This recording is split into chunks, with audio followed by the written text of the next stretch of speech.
It's no wonder Scooper Gaban is said to be on par with Roger and Rayleigh. His haki is absolutely insane, and Gaban displayed his god-tier haki abilities in the latest One Piece chapter. Curious, right? Hello, SuperSynth D Studio here.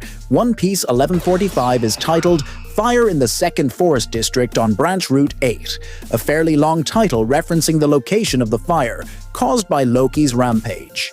The chapter begins with an epic double-page spread in the underworld. Zoro, Sanji, and Goldberg are hunting meat for Loki when they encounter a massive brontosaurus called Groggysaurus that attacks them. Goldberg uses his shield, which has eyes and a mouth, to protect them, and the shield instantly shatters the Groggysaurus's teeth upon impact. Zoro and Sanji team up for a combo attack, armed to lair power shoot, against the Groggysaurus. Sanji kicks Zoro toward the beast, and Zoro slices it down. Zoro is shown using his Santoryu style, with all three swords coated in armament haki, meaning the Groggysaurus's hide was truly tough. Zoro figures the meat is edible, while Sanji is stunned by the sheer size of their haul, bigger than even a giant's portion. Goldberg says Groggysaurus meat is delicious, though hard to cook due to its high fat content. However, if seasoned with sake, it'd taste amazing. But we don't have any sake here, Sanji remarks. Goldberg mentions a nearby hunter's lodge with cooking equipment, so they can prepare the meat there. He also suggests gathering aromatic herbs for seasoning. Sanji asks why Goldberg's shield can talk. Is it a devil fruit power? Goldberg explains that his shield, Nash, is a homie created by Big Mom's ability.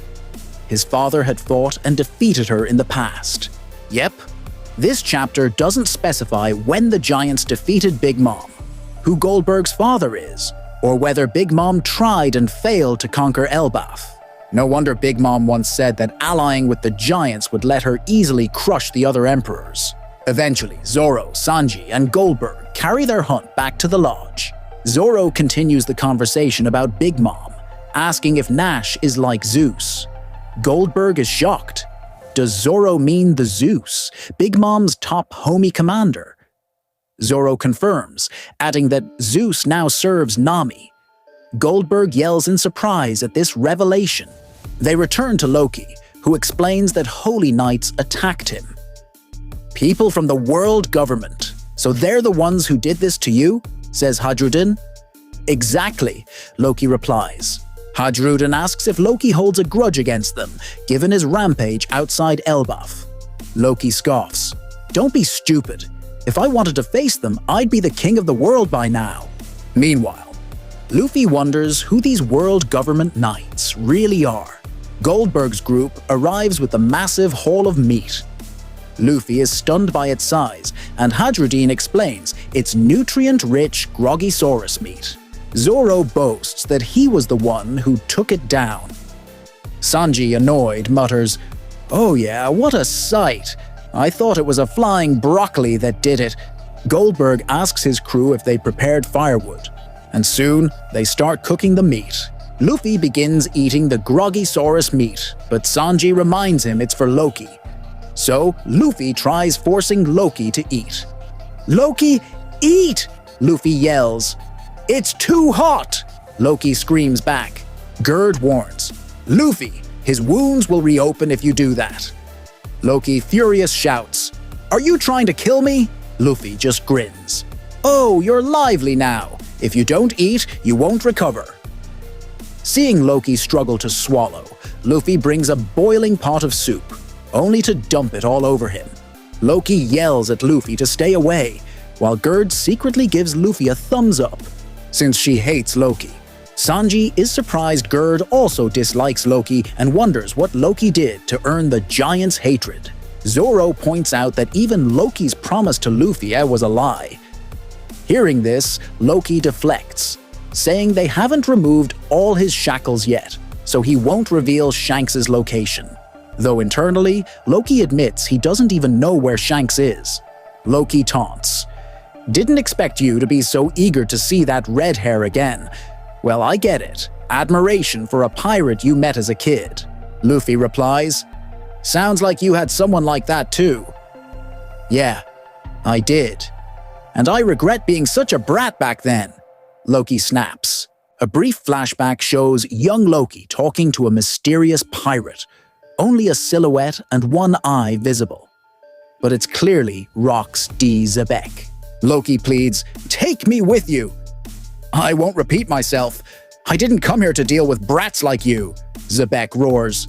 Loki, enraged, yells, "Then fight me!" "What?" Zbec responds, baffled. The flashback ends with young Loki lying wounded on the ground, a sword impaled in him. Edward Newgate scolds Zbec, "Using a real sword on a kid? That's too much." "Shut your mouth, Newgate," Zbec retorts. Back in the present, Loki mutters nostalgically, "I was born in the wrong era." Cut to the Sun World Forest. Another incredible double-page spread shows the giant warrior pirates battling monsters, Lokis, Draugrs, Ghost from atop the great Eirik Sval edition. Dory shouts, "These Draugrs are like an army." Brogy laughs, "Gabababa." Tons of ghosts too, just what you'd expect from kids. Gaban leaps over the giants, splitting a monster Loki in half with his axe. He remarks that if the kids knew Loki's true nature, these dream monsters would be far stronger. Then, Gaban senses three presences he can't fully ignore, proving his observation haki is god tier as he detects even hidden individuals. Gaban adds gravely, "If even Elbaph isn't safe, then the world is truly ending." Yep, his words carry heavy meaning. Elbaph is the last unconquered land. Even the world government needed Mother Carmel to infiltrate it.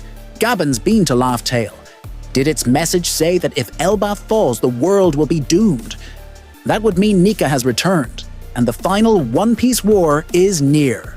The scene shifts to the fire. Firefighters arrive, spraying sea cloud water from hoses. But the flames are too intense. Sol defeats Fenrir, but he can't stop the sleepwalking children from nearing the blaze. Meanwhile, the Holy Knights watch. Summers asks Gunko, "Will those kids wake up when they burn?" Gunko smirks.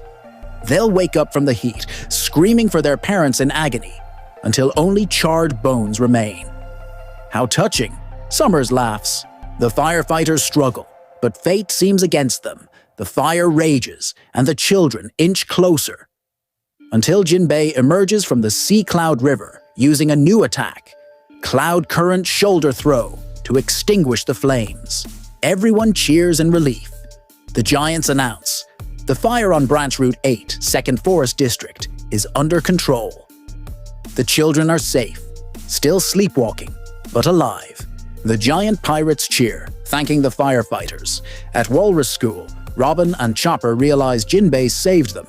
The chapter ends with Colin praising Jinbe for rescuing the kids. Colin admits that even though the school hates him, he still sees them as friends. Nami vows to save them, and Colin agrees. But suddenly, in the final panel, Gunko appears above the Sval ship's hull. Wings spread. Colin, Nami, Usopp, Jinbe, and Brook are stunned. Gunko muses, "Didn't expect more kids from the school here." Colin yells, "Huh? Who the hell is this?" Gunko smirks. "Quite a lively ship.